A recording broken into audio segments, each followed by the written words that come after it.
parmi les annonces faites par la Première ministre, il y a l'idée qu'il n'y aura pas de contrat de Cahors. Ça avait été dit sur tous les tons, mais alors elle dit tout de même il va y avoir besoin d'un engagement des collectivités et de l'État pour une trajectoire des finances publiques crédible au même rythme.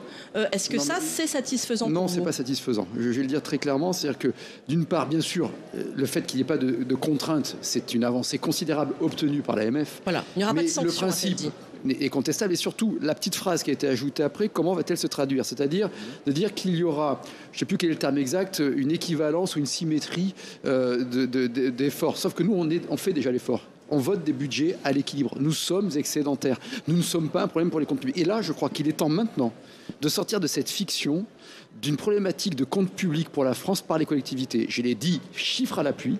On n'a jamais de contre-argument, à la fois de façon macroéconomique et de façon juridique. Nous respectons la règle d'or. Parce que si, dans l'esprit de l'État, c'est de dire une trajectoire parallèle sur quoi ?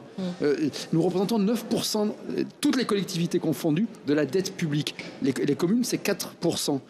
Donc, si c'est 50-50, on est déjà, en acceptant même le principe qu'on a une responsabilité sur la dette, c'est déjà inéquitable. Et je rappelle que cette dette des communes, ce n'est que sur de l'investissement, là où l'État emprunte sur du fonctionnement.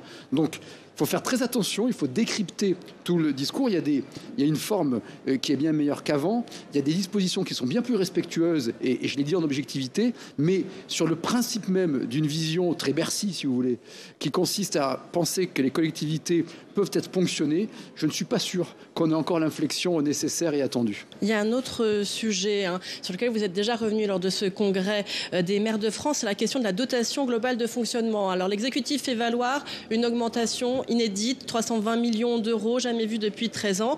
Vous avez parlé à ce propos d'esbrouf communicationnel. Là, on a bien compris. Vous le maintenez ? Oui, bien sûr. Vous le maintenez. Il n'y aura pas d'indexation sur l'inflation. Ça paraît très clair dans le discours de la Première ministre. La non-indexation, c'est un prélèvement sur les collectivités. Alors, c'est pas facile à comprendre. C'est un prélèvement de l'État parce que l'État, toutes ses recettes, elles sont plus qu'indexées. Les recettes, la dynamique des recettes sur la TVA, l'IS et l'IR sur 2022, c'est plus de 35 milliards d'euros pour l'État.